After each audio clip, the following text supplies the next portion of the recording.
Balance del mundo económico.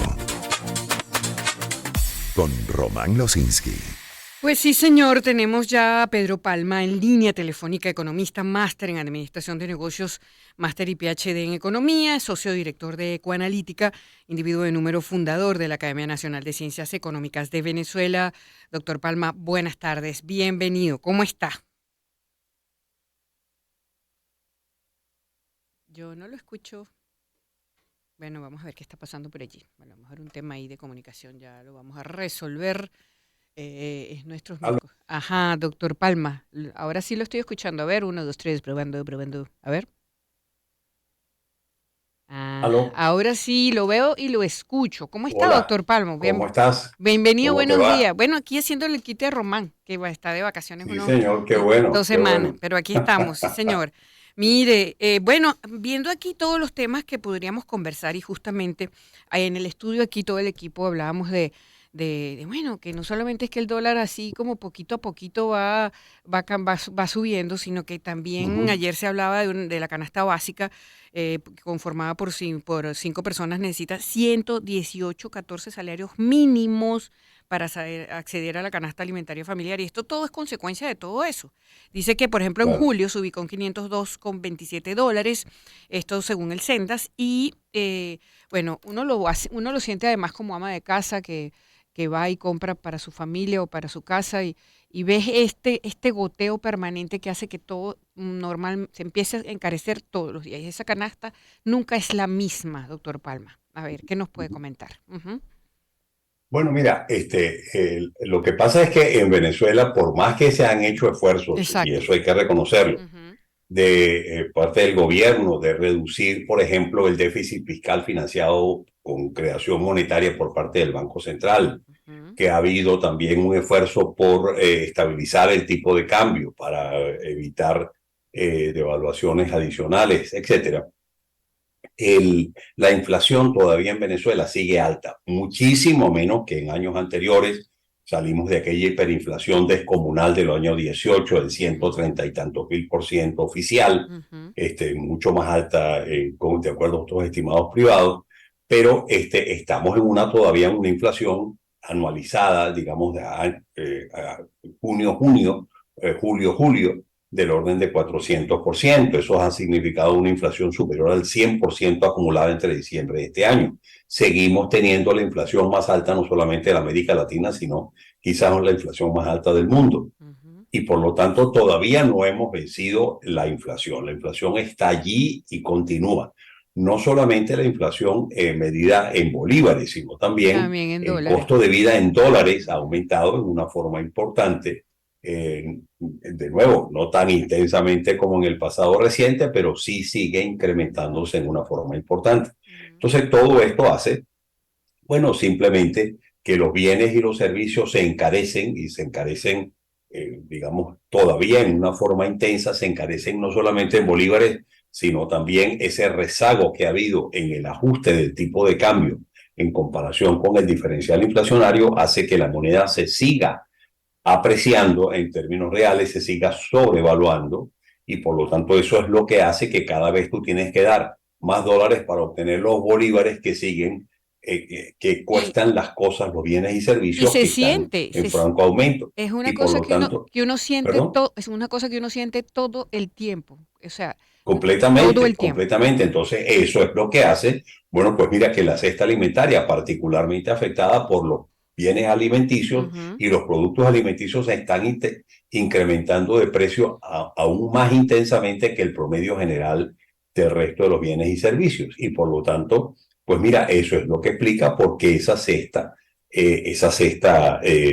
básica, esa cesta, no solamente la cesta básica, la cesta alimentaria aumenta mes a mes y por lo tanto medida en términos de Ujú, salarios mínimos, ujú. que también se han congelado prácticamente porque los ajustes que se han venido haciendo en las remuneraciones de los trabajadores está altamente influida o compuesta por bonificaciones que no están incluidas en el salario básico. Cierto. Entonces, por eso es que todos los meses vemos cómo aumenta en términos de salarios básicos esa cesta básica y por lo tanto eso hace que digamos, la gente esté realmente necesitada. No, Claro, los salarios de los trabajadores no son la cesta básica, no.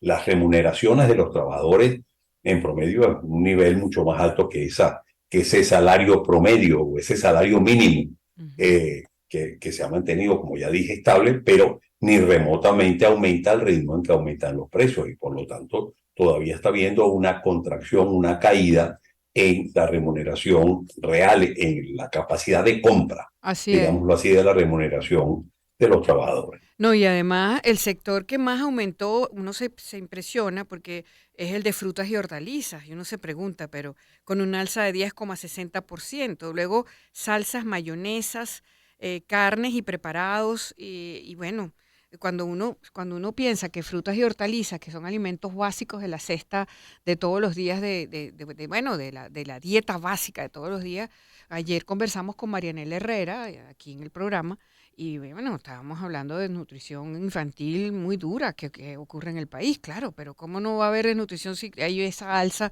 permanente en cosas como fruta, en alimentos como frutas y hortalizas que son de día a día, que hay que comer todos los días frutas y hortalizas? ¿Cómo hace la gente para comprar eso si eso tiene un alza permanente?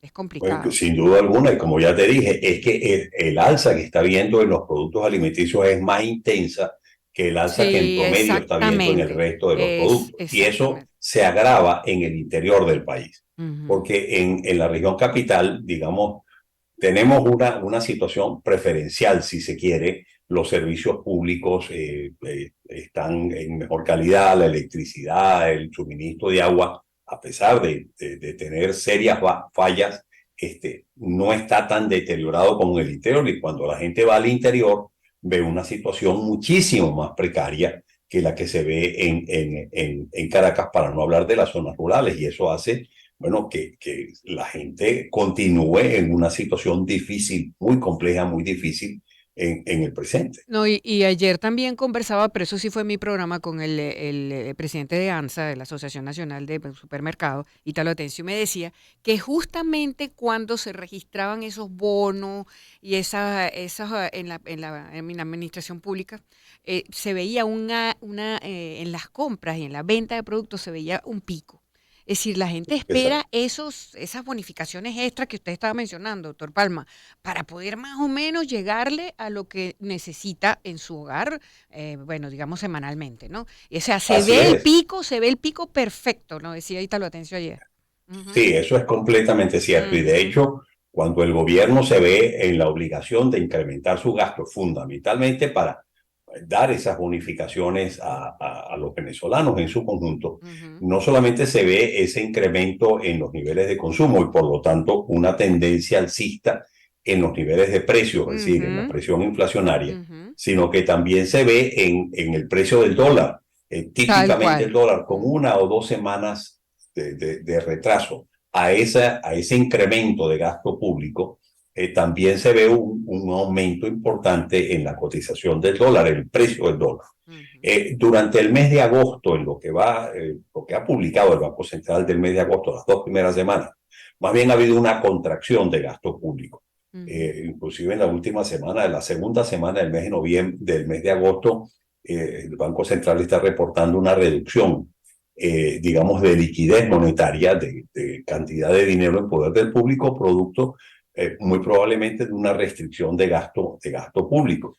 Y por lo tanto, probablemente en las próximas 1 o 2 semanas no vamos a ver un incremento mayor mm, en la cotización del dólar. Sin ujú, embargo, ujú. lo que es lógico esperar es que en los últimos meses del año, en el último trimestre del año, el gobierno se vea nuevamente obligado a incrementar su gasto público para dar todas las bonificaciones de fin de año, Sí, las total. bonificaciones Ujú, navideñas, etcétera, y tradicionalmente eso hace que la cotización del dólar aumente.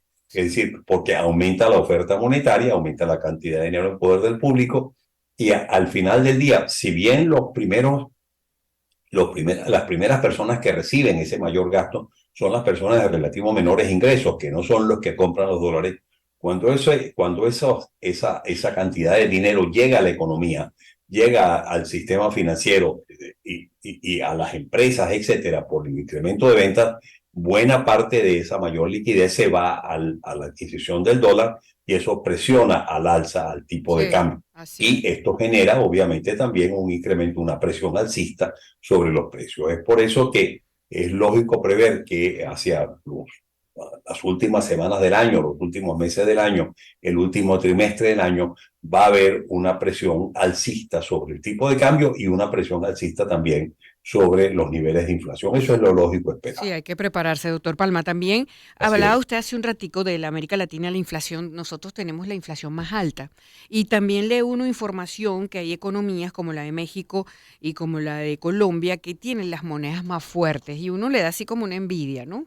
Una envidia, sí, hay que decirlo, cuando oyes que nosotros tenemos la inflación más alta de América Latina, pero hay países que pueden darse el lujo de competir con el dólar en este momento, como México y Colombia, que tampoco son tan diferentes a nosotros.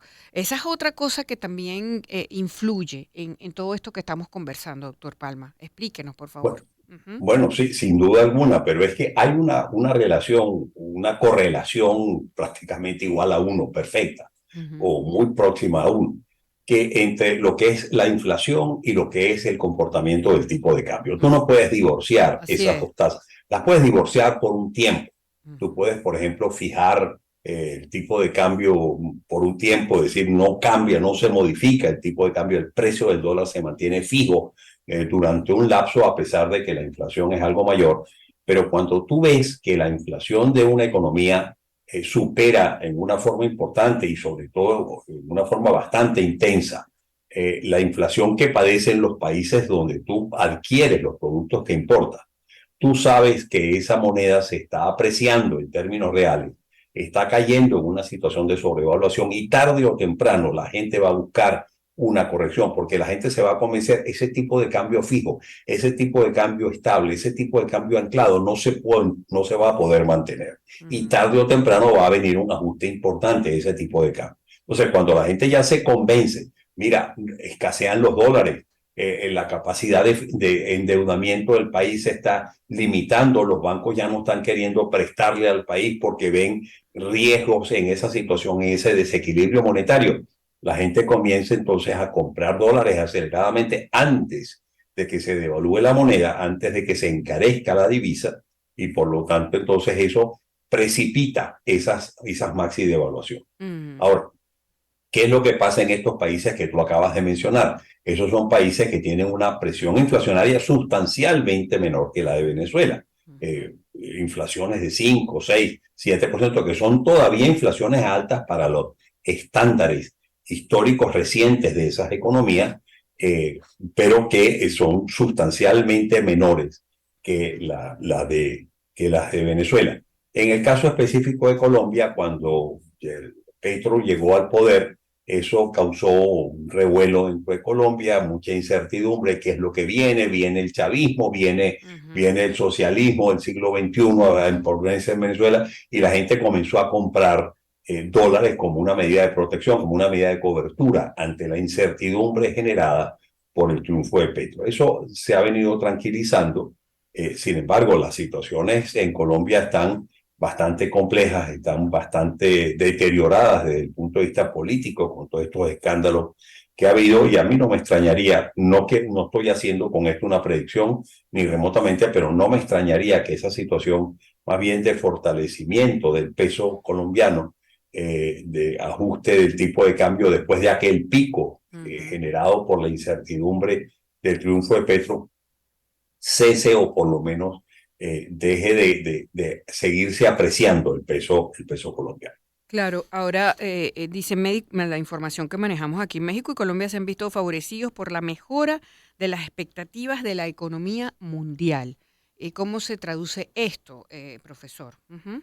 Bueno, lo que pasa es que lo que ha habido en la economía mundial durante este último año, Bueno, fundamentalmente, o pues estos estamos en últimos guerra. meses, Además hay guerra en ha sido, Ucrania. ¿Cómo eso ocurre si hay guerra y todos estos factores que influyen? Ajá. sí, sí, no, no, la economía no está bollante, ni las perspectivas económicas internacionales o mundiales son favorables, al contrario, son más bien desfavorables.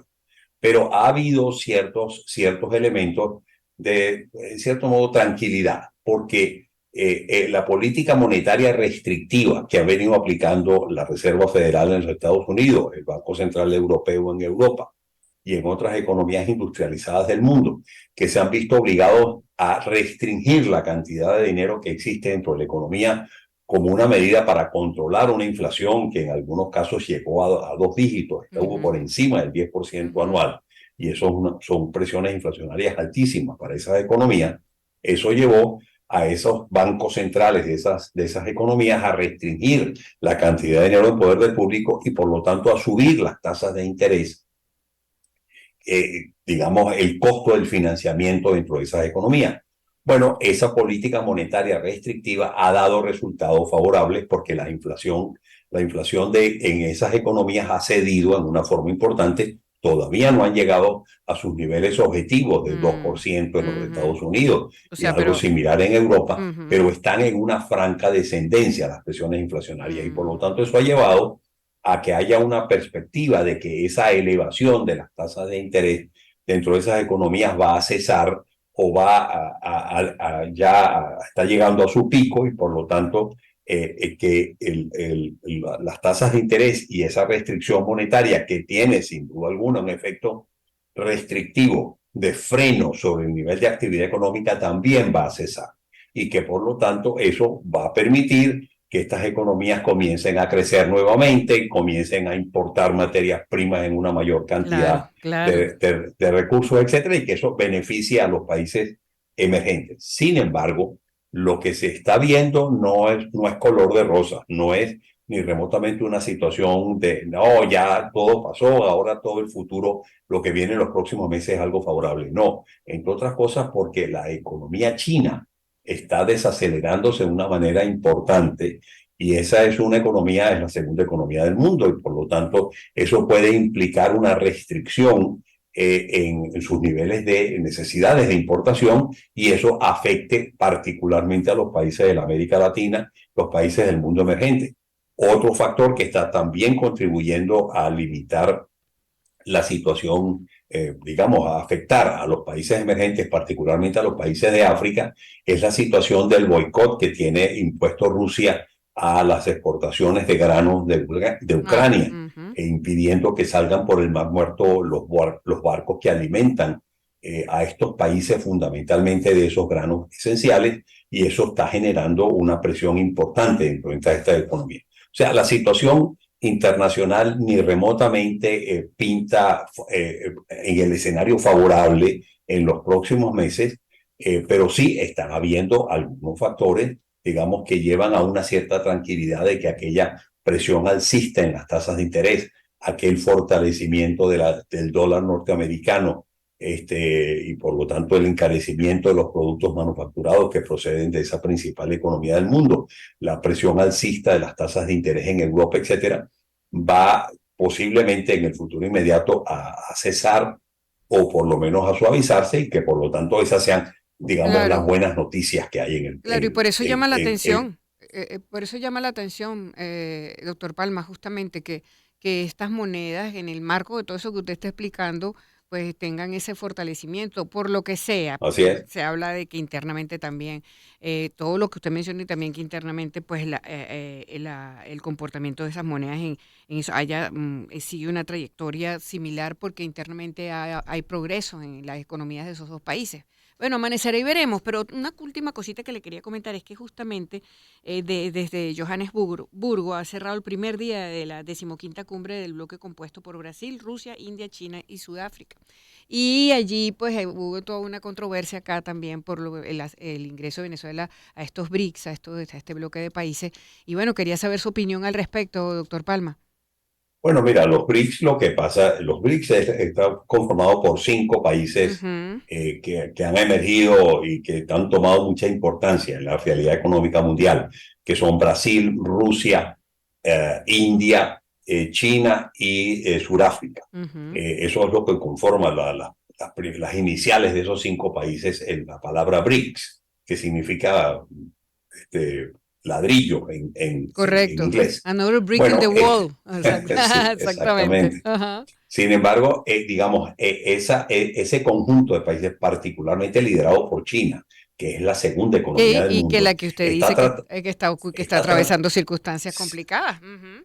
claro, pero está tratando, digamos, de tener una posición y una influencia internacional mucho mayor a la que tradicionalmente han tenido. Y Ujú. ello llevó a la fundación de un Correcto. banco de desarrollo Ujú. y de ese grupo que lo maneja la presidenta, la señora Dilma Rousseff de Brasil, Ujú. eh, con la intención de dar préstamos a los países que se unan a ese bloque liderado por esos 5 países.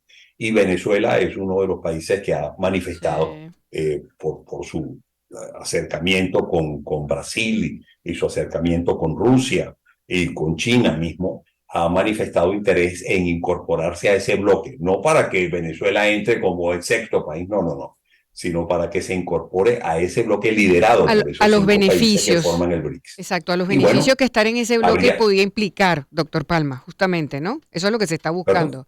Beneficios que serían buenos para el país por integrar o estar recibiendo beneficios de ese bloque, aunque no integres el bloque como tal, ¿no? Me imagino que eso es lo que se bueno, busca. Ajá.